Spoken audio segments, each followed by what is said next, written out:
All right, Nick Camino, Pat Chiesa here. Day 2 of training camp in the books from your WKYC sports team here. And Pat, I got to tell you, in looking at day 2, there were a couple different things that stuck out. We were talking about Greedy Williams.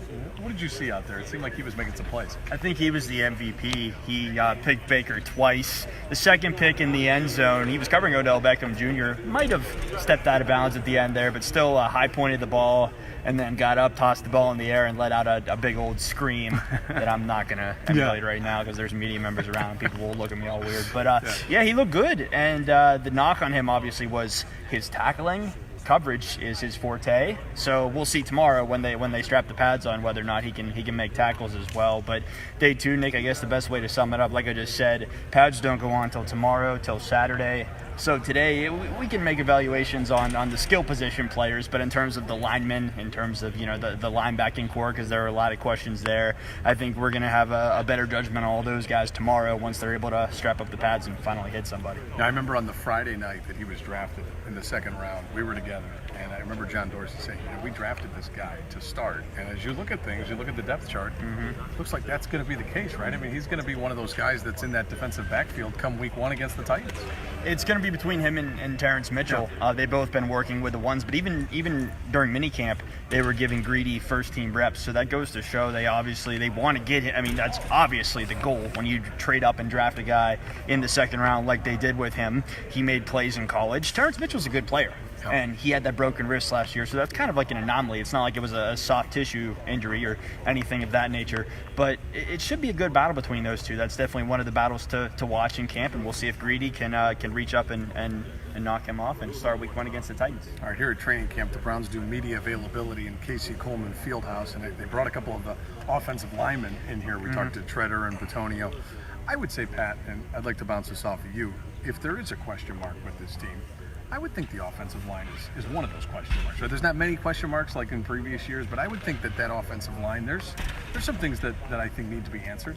Yeah, and I want to hear what you think about this too, Nick, but obviously the right side, you had Kyle Kalis, the St. Ed's product. That's right. Getting first-team reps today. Austin Corbett yesterday. That's a rotational thing, so don't read into that too much. But the bottom line is we're just talking about cornerback, the second cornerback spot. Well, there's a battle at right guard too, between Austin Corbett and between Kyle Kalis. They drafted Austin Corbett, high second round last year, and he's still trying to get his sea legs under him. Kyle Kalis is more of a veteran. He's bounced around a little bit, played his college ball in Michigan, so maybe Ohio State fans and Browns tandem fans might feel a little indifferent about him. But look, he's a big guy, and he's obviously picking up the system very quickly here, so that's going to be a battle to watch. And then like Chris Hubbard, you can pencil him in as a starter. So. Yeah. But sure, there are question marks there, and there are question marks with Greg Robinson on the left side. It's kind of unbelievable. He was written off as a bust, and then they bring him in under the radar last year, and next thing you know, he's starting. A lot of holding penalties against him. That's something he's got to shore up, but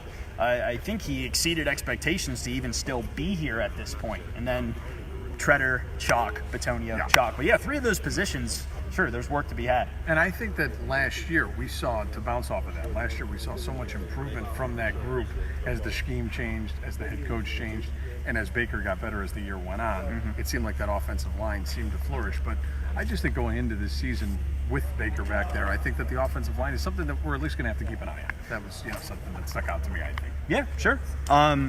Nick Chubb should make their lives easier, right? Yeah. And he looked, and Matt Forjan, I got to give our camera guy right now, got to give him credit because he pointed this out. But Chubb has done a great job catching the football thus far through 2 days. Yeah. And he's known as, a guy who can run between the tackles, has the burst to run outside.